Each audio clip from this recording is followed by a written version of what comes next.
Hi, I'm Jawale Willow-Jo-Zoller, and I'm founding Artistic Director of Urban Bushwomen and Chief Visioning Officer of Urban Bushwomen. What I'm excited about in this configuration of Hair and Other Stories and Urban Bushwomen's evolution is that I have an opportunity to be in a role that I haven't really been in the company before. And when this work was first proposed to do hair stories, I was like, oh great, let's bring it back. Sam and Shannon have, as associate artistic directors, are the chief visionaries of this particular work. My role is now dramaturg, and it's really exciting to be in this different relationship to the creative process inside of Urban Bushwomen. My community could help raise a child full of purity, never been docile. Hair and Other Stories is actually part of a continuum of a movement that started in 2001. At that time, Jawale Willow-Jo-Zoller, alongside the company, conceived Hair Stories. And Hair Stories was comprised initially of some of the crazy stories that the company encountered being on the road and people saying, I know y'all must be something looking at their hair. And then also some of the things that the performers, myself being one, things that we grew up with as young Black women, in ideas and images that we had heard and internalized about our hair.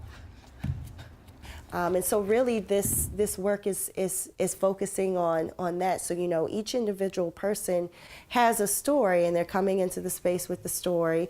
And we really also want to invite the audience to bring in their stories as well and to examine how they're walking through life. You know, it's like a little bit of like, this is our practice. This is what we are doing, and you have an hour and, 15, 20 minutes to be inside of that and experience it and examine some things about yourself. And it's also really about lifting everyone's humanity, because we've all been dehumanized by the construct.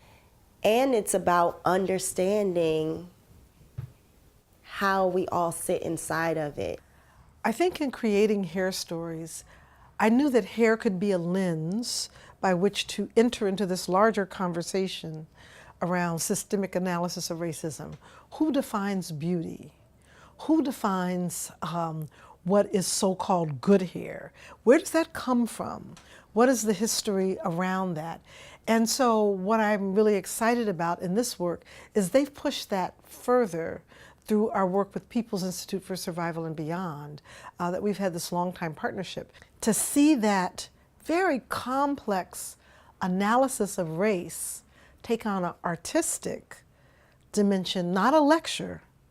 We're at a time now where these crucial, uncomfortable, important conversations are at the forefront of our thinking, and I'm really proud that this team of Urban Bushwomen, Sam and Shannon, and these dancers and creators and collaborators are pushing this conversation forward in their art making and in how they're sharing it with the audience.